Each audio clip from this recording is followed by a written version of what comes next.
Ivanka Trump was originally set to testify in the New York fraud trial today.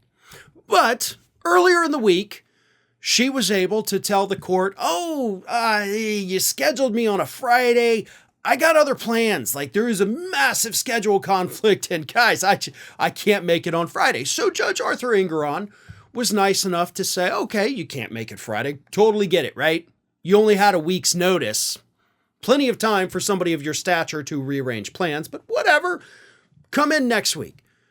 So then he moved her testimony from today, the 3rd, to next week on November 8th. And then Ivanka said, hey, that's really cool. Thank you so much. I appreciate it. Oh, by the way, I'm also appealing your ruling that says I have to come and testify. So I'm still going to try to weasel out of testifying altogether. But hey, thanks for delaying my testimony. Did Ivanka Trump lie to the court? Did she lie to the court when she told them she had a scheduling conflict and by golly, I can't be there? And now she turns around and says, oh, by the way, I don't ever want to come. Kind of tells me that she wasn't being forthright with the court, which, by the way, is a crime. You cannot lie to the court. You cannot fraudulently tell them you have a schedule conflict when in reality you were just trying to push it back a few days so that you could file the motion of appeal, trying to not testify at all. So far, at least as of this recording, Geron has not addressed that issue. He should.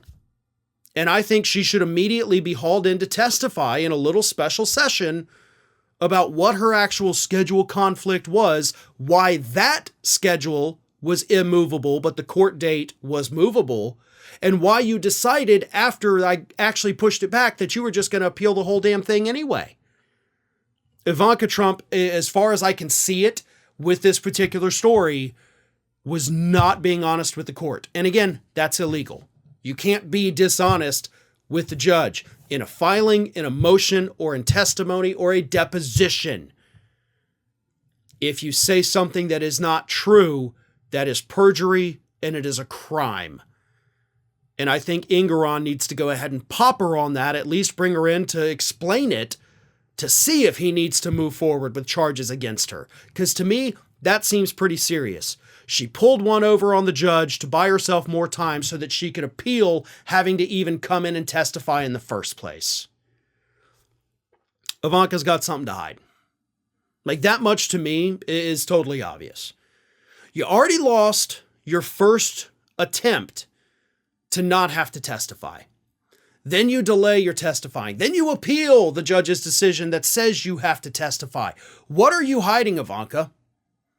Are you hiding something that you know is going to hurt your dad, hurt the business, hurt your brothers? Or are you so terrified that you're going to perjure yourself trying to protect your dad, your company, and your brothers? Because honestly, you cannot convince me that it's not one of those two things. If you didn't have something to hide, you would have no problem walking into that courtroom, sitting on the same stand that your brother sat in, and telling the whole truth and nothing but the truth. But your refusal to do that is a pretty good indication for anybody in the legal industry. They know that when somebody refuses, fights to not testify, 99.99999% of the time, it's because that person has something to hide. And honestly, I don't think it's any different with Ivanka. Hey everyone, this is Aspen. And did you know that for the low cost of $0 per day, you can subscribe to the Fair and Balanced YouTube channel? We also encourage you to like, comment, and share. But again, click that subscribe button and help Aspen not be so grumpy.